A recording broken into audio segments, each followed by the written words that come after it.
Good morning. I'm Dr. Ashokan from Harvard Dental College. I'm going to present a topic on examination of swelling in oral and orofacial region. First of all, what is swelling? It's an abnormal enlargement or protuberance in the body. When you're coming for diagnosis of swelling, you have to take proper history and you have to do proper clinical examination. In history, you have to take these following things. First thing depends upon the duration. You have to ask the patient you have to ask the patient about the duration of the swelling, whether it's a short duration or long duration. Suppose the swelling is short duration with associated pain, it could be inflammatory swelling. Whether the swelling is a short duration without any association of any pain, it could be malignant swelling. When the patient complains is a longer duration without any symptom, it could be benign swelling. And coming to mode of onset, if the swelling appears immediately after trauma, it could be traumatic swelling. Or sometimes it may develop spontaneously and grow rapidly. It could be inflammatory swelling. And the patient also gave some history like sudden onset of swelling. It could be allergic swelling. Suppose if the swelling is very slow growth, it could be benign swelling. If the swelling is steady growth, it could be malignant swelling. And you have to ask the exact size and shape of the patient. Then progress of the swelling, whether the swelling is gradually increase in size or rapidly increase in size. Whether the gradually increase in size, it could be inflammatory swelling, or rapid increase in swelling means it could be malignant swelling. And when you're asking the patient, you have to ask whether the swelling is associated with the pain or not. So the patient if the patient told it is associated with the pain, then you have to ask whether the pain or swelling, which one start first. If the pain start before swelling arises, it could be inflammatory swelling. Suppose if the swelling starts before the pain develops, it could be growth. Then you have to ask whether the swelling is fresh one or recurrent one. Fresh ones means it could be any swelling like inflammatory swelling, or recurrent means it could be any chronic inflammatory swelling. Then whether the swelling is associated with toothache or not. Then it could be, if the swelling is associated with toothache, then it could be odontogenic origin. The swelling is not associated with toothache, it could be non-odontogenic origin. Then you have to ask any discharge from the swelling or any secondary changes like ulceration.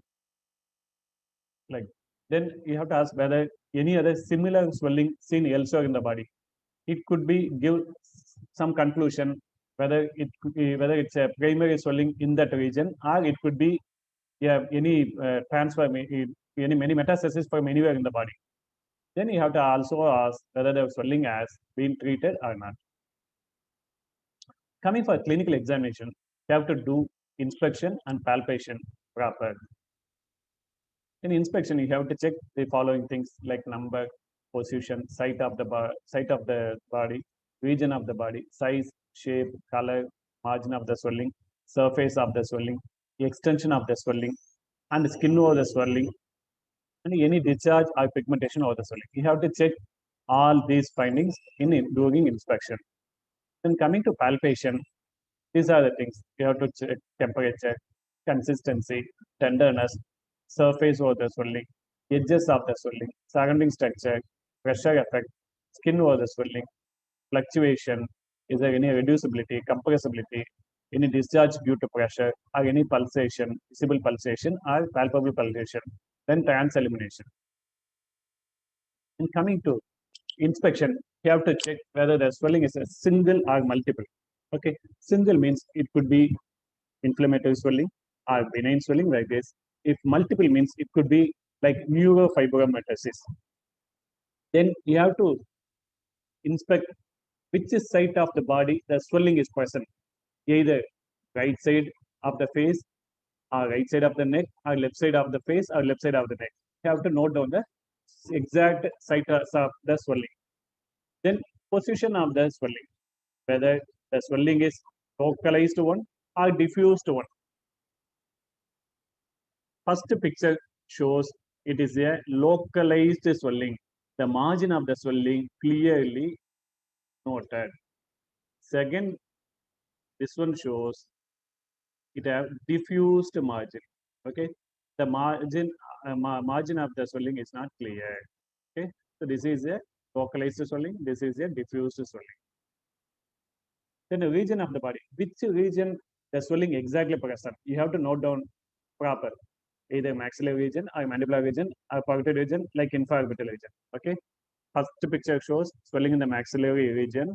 Second picture shows mandibular region. Third picture shows the parotid region.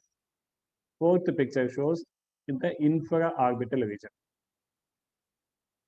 Then size of the swelling, you have to inspect both horizontal and vertical direction. Then shape of the swelling, you have to check whether the swelling is roughly ovoid in shape or spherical or irregular in shape. Then color of the swelling, you have to check whether the swelling is normal color or reddish in color or purple in color. Normally, swelling is reddish in color, like in the inflammatory swelling like this, either purple or black, either purple in hemangioma or lymphangioma, or black in any pigmented lesion. Margin of the swelling is well-defined margin. The swelling is ill-defined margin. Okay, here we see the margin clearly. Here we can't appreciate the margin clearly. Then coming to the surface of the swelling, whether the swelling is smooth or lobulated or nodular. Swelling is smooth in inflammatory swelling, lobulated in lipoma like this, then nodular. Then coming to extension of the swelling, you have to check extension proper. So you have to see from anterior, this is the swelling present in the maxillary region, and you extend up to here and extend up to here. So you have to see extension from anterior to the posterior, superior to the inferior. For example, in this picture, the swelling extend anteriorly from nasolabial fold towards the tragus of the ear, superiorly up to the infraorbital margin, inferiorly up to the lower border of mandible. In this swelling, it extends 2 centimeter away from the symphysis region, posteriorly 4 centimeter away from the angle of the mandible, superiorly 3 centimeters or 4 centimeter below the alar tragus line, inferiorly 1 centimeter below the inferior border of the mandible. You have to tell extension like this. Coming to interval swelling, you have to the same thing. You have to extend from superior, interior, medial, or lateral. Okay, or anterior, posterior. Okay. In this swelling, superiorly it extend up to the middle third of the tooth. You have to mention the tooth number. Inferiorly up to the alveolar mucosa. Medially up to the immediately up to the 3-2 and distally up to the 4-4. This is the well-defined swelling. It's a localized swelling, well-defined swelling. Here is the diffused swelling. The margins we couldn't appreciate properly. You have to extend. You have to tell extension like anteriorly. You have to tell anteriorly from distal aspect of 2-3-2 to posteriorly up to mesial distal aspect of 3-5, and superiorly it extends from attached mucosa inferiorly up to the buccal sulcus. You have to tell the extension of the swelling like this. Then coming to the palpation, you have to check the temperature over the swelling. You have to check the palpation. You have to check the temperature by the back side of the hand. Okay, back. Then normally you have to check the counterpart also. Normally in temperature will be increased in the inflammatory swelling. Temperature over the swelling is increased in inflammatory condition. And coming to the consistency, you have to gently palpate. Okay, you have to gently palpate. So whether it's a soft in consistency or firm or hard. Normally, lipoma, mucosil, like this, very soft in consistency. Inflammatory swelling could be firm. Then a malignant swelling could be hard, or bony swelling also hard. Then tenderness have to elicit either mild, moderate, severe intensity during palpation. Then you have to check the surface, whether it's a smooth or lobulated or nodular. And edges, already I will explain, edges you have to palpate. Already you saw in the inspection. Now you have to confirm by the palpation. You have to check whether it's a well-defined or ill-defined. Then surrounding structure, you have to palpate the surrounding structure, whether the surrounding structure is normal or it's infiltrated or it's indurated. Then pressure effect, you have to give gentle pressure and it's yield or not yield on pressure. You have to check. Then you have to check the skin over the swelling, whether it's a pinchable or not pinchable. If pinchable means it could be deep swelling or bony swelling. If it is not pinchable means it could be superficial swelling or space infection or inflammatory swelling. Then you have to check fluctuation. You have to apply 2 fingers at the 2 edges of the swelling. Then you have to give slightly pressure on one edge. Then automatically it will be elevate the other edge. It is a fluctuation. It is a fluctuation. It's called as fluctuation. You have to check whether the swelling is fluctuant or not. Normally, mucosal is one example for fluctuant swelling. Then compressibility, you have to gently compress. You have to gently press the swelling. Swelling will be partially disappeared. After removal of the pressure, the swelling regains its size. It could be seen in hemangioma or vascular malformation. Reducibility, normally swelling with a reducible fully. During cough or stress, it will come to that position. Hernia is the example for reducible swelling. Then you have to check whether any discharge due to applying pressure. To see any first discharge like this, you have to check.